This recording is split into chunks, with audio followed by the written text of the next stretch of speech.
بسم اللہ الرحمن الرحیم۔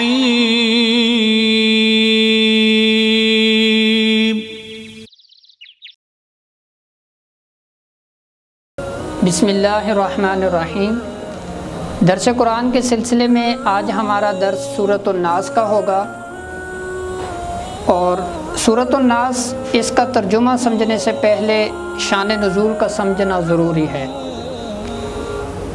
شان نزول اس کا کچھ یوں ہے کہ یہود کی آپ صلی اللہ تعالی علیہ وسلم کے ساتھ سخت عداوت تھی، بڑی دشمنی تھی۔ اس عداوت کی وجہ سے، اس دشمنی کی وجہ سے کئی دفعہ انہوں نے آپ صلی اللہ تعالی علیہ وسلم کو شہید کرنے کی کوشش کی، زہر بھی دیا، اوپر سے پتھر پھینکنے کی کوشش کی، لیکن اللہ تعالیٰ نے آپ صلی اللہ تعالی علیہ وسلم کو ان تمام شرور سے محفوظ رکھا۔ مدینہ طیبہ میں ایک بڑا ماہر جادوگر تھا، لبید بن عاصم، یہودی تھا، اور خیبر کے یہودی اس کے پاس آئے اور آ کر کہنے لگے کہ ہم نے اس پر بہت وار کیے ہیں، جادو کیے ہیں، لیکن وہ کارگر ثابت نہیں ہوئے، آپ اس پر جادو کرو۔ اور اس کو 3 دینار دیے۔ اس زمانے میں 3 دینار بڑی رقم تھی، اس نے حامی بھر لی۔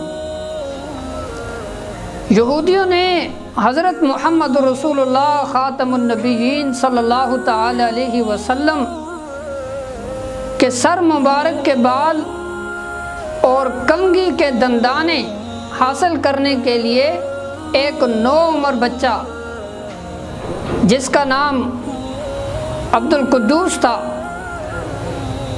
آپ صلی اللہ تعالی علیہ وسلم کی خدمت کے لیے بھیجا، اور اس کو یہ کہا کہ آپ نے آپ صلی اللہ تعالی علیہ وسلم کے سر مبارک کے جو بال کنگھی میں پھنسیں وہ آپ نے اپنے پاس جمع کر کے رکھنے ہیں، اور دوسرا جو کنگھی کے دندانے ٹوٹیں وہ بھی آپ نے اپنے پاس جمع کر کے رکھنے ہیں۔ بچہ بڑا ہوشیار تھا، اس نے چند دن میں ہی آپ صلی اللہ تعالی علیہ وسلم کے سر مبارک کے بال اور کنگھی کے دندانے اپنے پاس اکٹھے کر لیے اور لبید بن عاصم یہودی تک پہنچا دیے۔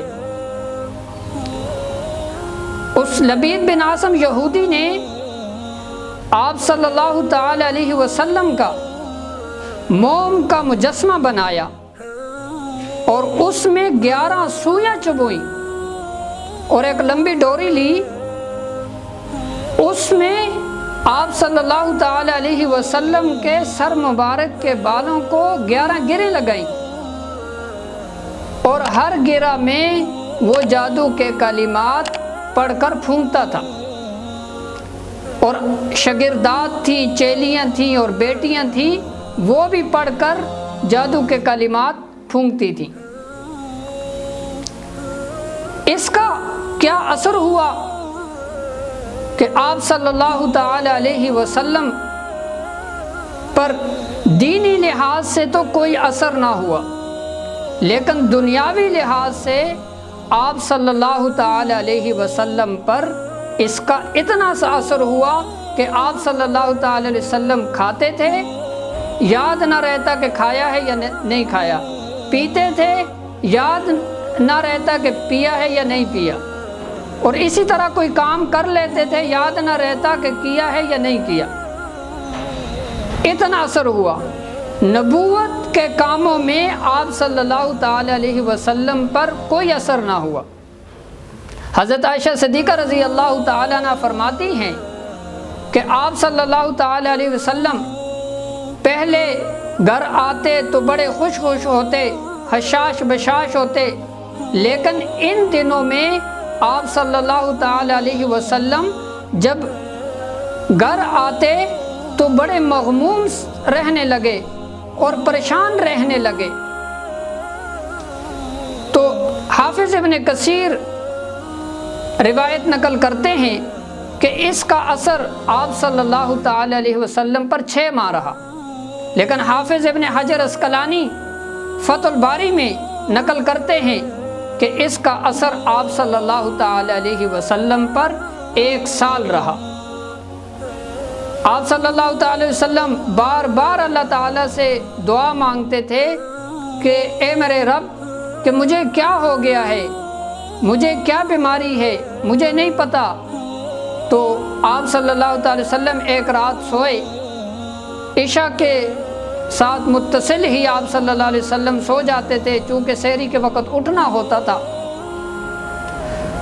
تو آپ صلی اللہ علیہ وسلم سوئے، خواب میں 2 آدمی آئے، ایک سر مبارک کی طرف آ کر کھڑا ہو گیا اور دوسرا پاؤں مبارک کی طرف آ کر کھڑا ہو گیا۔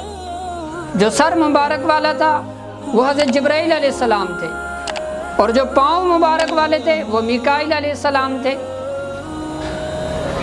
تو آپ صلی اللہ تعالی علیہ وسلم کے بارے میں پاؤں والے نے سوال کیا سر والے سے کہ اس کو کیا ہوا ہے؟ تو سر مبارک والے یعنی حضرت جبرائیل علیہ السلام نے جواب دیا کہ اس پر جادو ہوا ہے۔ پھر سوال کیا کہ کس نے کیا ہے؟ تو جبرائیل علیہ السلام نے جواب دیا کہ لبید بن عاصم یہودی نے کیا ہے۔ کس چیز پر کیا ہے؟ تو جبرائیل علیہ السلام نے جواب دیا کہ کنگھی کے دندانے اور سر مبارک کے بال ہیں ان پر کیا ہے۔ کہاں کیا ہے؟ پھر سوال ہوا کہاں کیا ہے؟ جواب دیا کہ بیر ذی اروان کنواں ہے، وہاں پر ایک پتھر ہے، اس کے نیچے یہ سارا جو ہے وہ لٹکایا ہوا ہے۔ تو آپ صلی اللہ تعالی علیہ وسلم صبح اٹھے، بڑے خوش تھے۔ تو حضرت عائشہ صدیقہ رضی اللہ تعالی عنہا نے آپ صلی اللہ تعالی علیہ وسلم سے پوچھا، حضرت آج آپ خلاف معمول بڑے خوش ہیں؟ تو آپ صلی اللہ علیہ وسلم نے جواب دیا کہ مجھے جو بیماری تھی، مجھے جو مسئلہ تھا، وہ میرے رب نے مجھے بتلا دیا ہے کہ میرے اوپر جادو ہوا تھا۔ تو صبح کو آپ صلی اللہ تعالی وسلم اپنے صحابہ کو لے کر اس کنویں پر گئے، کنویں کے اوپر خود کھڑے ہو گئے، نیچے حضرت علی رضی اللہ تعالیٰ عنہ، حضرت زبیر رضی اللہ تعالیٰ عنہ اور حضرت عمار رضی اللہ تعالیٰ عنہ نیچے اترے، اور نیچے اتر کر وہ جس پر جادو ہوا تھا اس پتھر کے نیچے سے وہ سارا سامان اوپر لے کر آئے۔ تو اس وقت یہ دونوں صورتیں سورۃ الفلق اور سورۃ الناس نازل ہوئی۔ تو آپ صلی اللہ تعالی علیہ وسلم ایک ایک آیت پڑھتے تھے، ایک ایک گرہ کھلتی تھی، تو ایسا محسوس ہوتا تھا جیسے آپ صلی اللہ تعالی علیہ وسلم کے جسم مبارک سے ایک ایک سوئی نکل رہی ہے۔ اور جب یہ 11 آیتیں پڑھی تو 11 کی 11 گرہیں کھل گئیں، تو آپ صلی اللہ تعالی علیہ وسلم ایسے پرسکون ہو گئے کہ جیسے کوئی تکلیف آپ صلی اللہ تعالی علیہ وسلم کو ہوئی ہی نہیں۔ تو یہ سورۃ الفلق اور سورۃ الناس کا شان نزول ہے۔ اب ہم اس کے ترجمے کی طرف آتے ہیں۔ پہلے لفظی ترجمہ کریں گے، پھر اس کے بعد مفہومی ترجمہ، بامحاورہ ترجمہ کریں گے، اور اس کے بعد ہم انشاءاللہ تفسیر کی طرف آئیں گے۔ قل کہہ دیجئے، اعوذ میں پناہ لیتا ہوں، بربی پالن ہار کی، الناسی لوگوں کے، مالکی بادشاہ کی، الناس لوگوں کی، الہی معبود کی، الناس لوگوں کی، من شر برائی سے، الوسواس وسوسہ ڈالنے والے، الخناس پیچھے ہٹ جانے والے کی، الذی جو یوسوس وسوسہ ڈالتا ہے، فی صدور سینوں میں، الناس لوگوں کے، من الجنتی جنات میں سے، والناس اور انسانوں میں سے۔ یہ اس کا لفظی ترجمہ ہو گیا، ایک ایک لفظ کا ترجمہ آپ لوگوں کے سامنے آ گیا۔ اب مفہومی اور بامحاورہ ترجمہ کرتے ہیں۔ قل اعوذ برب الناس، اللہ تعالیٰ آپ صلی اللہ تعالی علیہ وسلم سے یہ فرما رہے ہیں، اے نبی کریم صلی اللہ علیہ وسلم، اے میرے محبوب پیغمبر، قل آپ کہہ دیں، اعوذ میں پناہ لیتا ہوں، برب الناس لوگوں کے رب کی، لوگوں کے پالنہار کی میں پناہ لیتا ہوں، ملک الناس جو لوگوں کا بادشاہ ہے، الہ الناس لوگوں کا معبود ہے،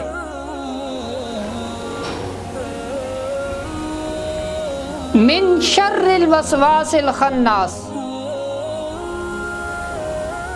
وسوسے ڈالنے والے کے شر سے، الخناس جو وسوسے ڈال کر پیچھے ہٹ جاتا ہے، الذی یوسوس فی صدور الناس، الذی جو یوسوس وسوسے ڈالتا ہے، فی صدور الناس لوگوں کے سینوں میں، من الجنت والناس جنات میں سے بھی ہوتا ہے، والناس اور انسانوں میں سے بھی۔ تو یہ اس کا مفہومی ترجمہ ہو گیا کہ اللہ تعالیٰ نے آپ صلی اللہ تعالی علیہ وسلم سے یہ فرمایا کہ آپ لوگوں کے رب کی، جو لوگوں کا رب ہے اس کی پناہ حاصل کرو، جو لوگوں کا بادشاہ ہے اور جو لوگوں کا معبود ہے اس کی پناہ حاصل کرو۔ تو یہ مفہومی ترجمہ آ گیا۔ یہ بات آپ ذہن نشین فرما لیں کہ دین میں خلل ڈالنے والی 4 چیزیں ہیں جو دین میں خلل ڈالتی ہیں، جو رکاوٹ ڈالتی ہیں۔ وہ 4 چیزیں ہیں، نمبر 1 کافر، نمبر 2 منافق، نمبر 3 نفس اور نمبر 4 شیطان۔ یہ 4 چیزیں یہ دین میں خلل ڈالنے والی ہیں۔ کافر اور منافق یہ ظاہری دین میں خلل ڈالنے والے ہیں، نفس اور شیطان یہ باطنی دین میں خلل ڈالنے والے ہیں۔ ان چاروں کا علاج اللہ تعالی نے قرآن مجید میں بتا دیا ہے۔ کافر کے بارے میں فرمایا جاہدو، کہ ان کے خلاف جہاد کرو، تلوار کے ساتھ جہاد کرو، مادی وسائل بروئے کار لاؤ۔ اور منافق کے بارے میں فرمایا وغلظ علیہ، کہ دلیل و برہان سے ان کو ذلیل کرو۔ گویا زبان کے ساتھ ان کے خلاف جہاد کرو۔ اور نفس کے بارے میں فرمایا وَهَذَا عَدُوُّكَ نَفْسُكَ الَّتِي بَيْنَ جَنبَيْكَ، کہ تمہارا دشمن وہ تمہارا نفس ہے جو تمہارے پہلو میں بیٹھا ہوا ہے۔ اور اس سے بچنے کا یہ فرمایا کہ باری عبادت و ریاضت وہ کرو تاکہ وہ نفس پر گراں گزرے اور نفس مغلوب ہو۔ چوتھا شیطان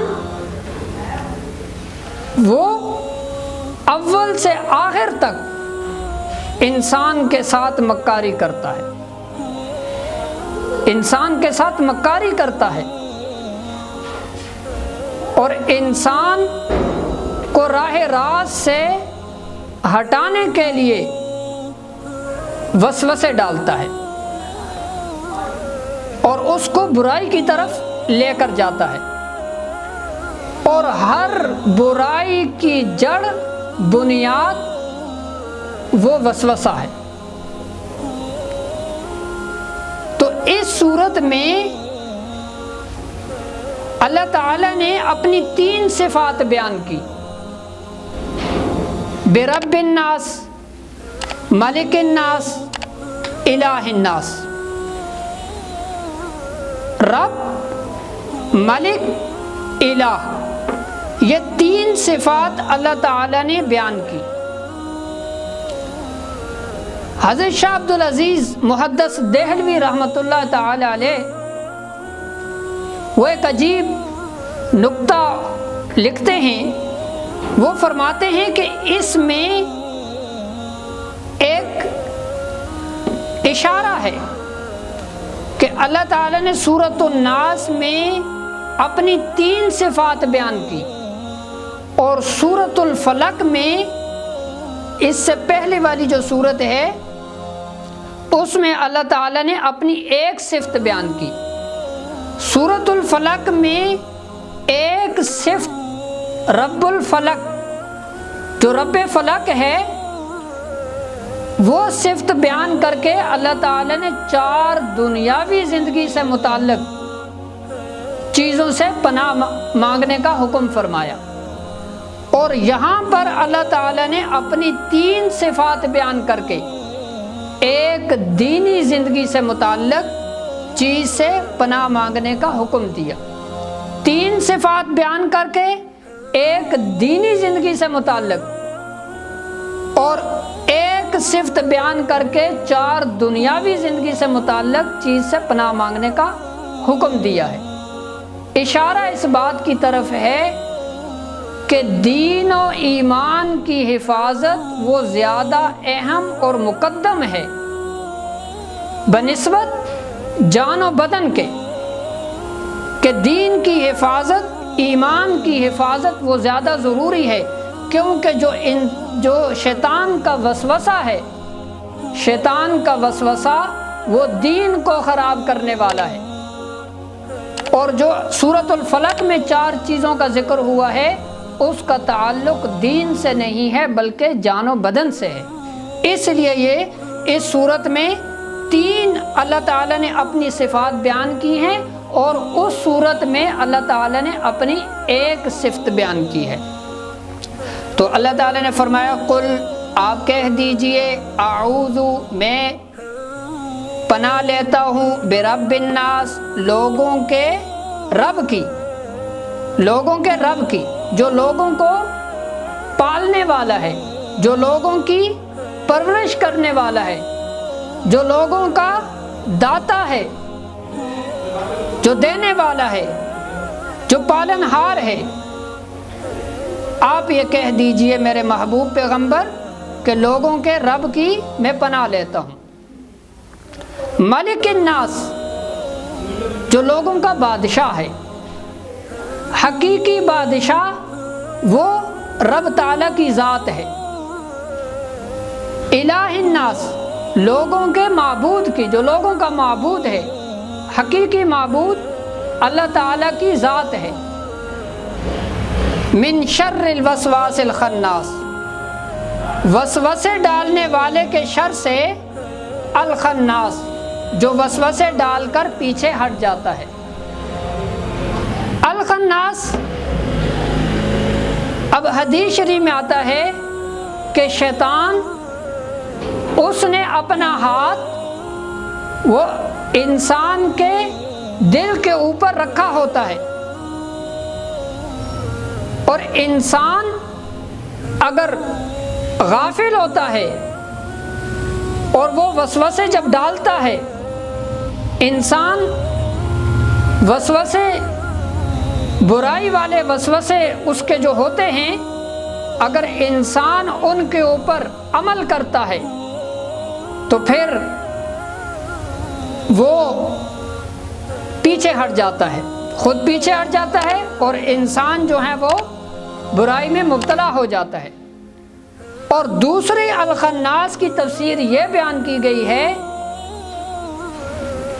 کہ جو شیطان ہے، شیطان وہ برائی کے وسوسے ڈالتا ہے تو انسان اس پر عمل نہیں کرتا بلکہ اللہ تعالیٰ کو یاد کرتا ہے۔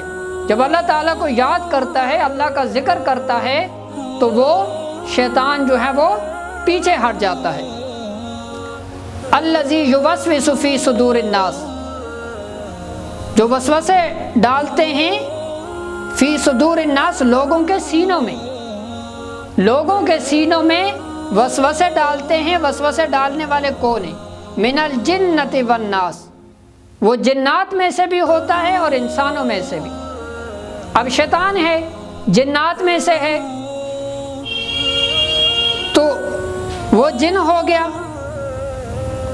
اور شیطان والناس، اور لوگوں میں سے یہ شیطان وہ وسوسے ڈالتا ہے، اور لوگوں میں سے بھی ہوتے ہیں کہ جو وسوسے ڈالتے ہیں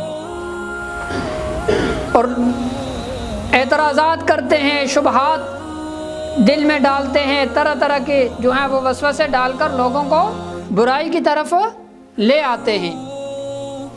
تو یہ فرمایا کہ شیطان وہ بھی جو جنات میں سے ہے، وہ بھی وسوسے ڈالتے ہیں لوگوں کے سینوں میں، اور جو لوگ ہیں، بعض لوگ ہیں، وہ بھی وسوسے ڈالتے ہیں۔ تو آپ صلی اللہ تعالی علیہ وسلم جب یہ صورتیں نازل ہو گئیں، سورۃ الفلق اور سورۃ الناس، جب یہ دونوں صورتیں نازل ہو گئیں تو اس کے بعد آپ صلی اللہ تعالی علیہ وسلم کا معمول تھا کہ رات کے وقت سونے سے پہلے آپ صلی اللہ تعالی علیہ وسلم یہ دونوں صورتیں، سورۃ الفلق اور سورۃ الناس اور سورہ اخلاص، یہ پڑھ کر اپنے ہاتھ، اپنی ہتھیلیوں پر پھونک مار کر آپ صلی اللہ تعالی وسلم اپنے پورے جسم کا مسح فرما لیا کرتے تھے، اور یہ 3 بار اس طرح فرماتے۔ اور سورۃ الناس کے اور بھی بہت سارے فضائل ہیں کہ اگر کسی کو نظر بد ہو گئی ہے تو وہ نظر بد اگر یہ سورۃ الناس پڑھ کر جو ہے اس پر دم کیا جائے تو اللہ تعالیٰ اپنے فضل سے اس کو صحت یاب فرما دیتے ہیں، اس کو تندرست فرما دیتے ہیں، ٹھیک فرما دیتے ہیں۔ اور اگر کوئی نزع کے عالم میں ہو تو اس وقت بھی سورت کو پڑھا جائے تو وہ اس کی موت جو ہے وہ آسان ہو جاتی ہے۔ تو اور بھی اس کے بہت سارے فضائل ہیں۔ تو یہ سورۃ الناس کی جو تفسیر ہے وہ آپ لوگوں کے سامنے رکھ دی ہے۔ انشاءاللہ آئندہ ویڈیو میں سورۃ الفلق اور اس سے جو پچھلی ہوں گی وہ انشاءاللہ آپ لوگوں کے سامنے رکھی جائیں گی۔ السلام علیکم ورحمۃ اللہ وبرکاتہ۔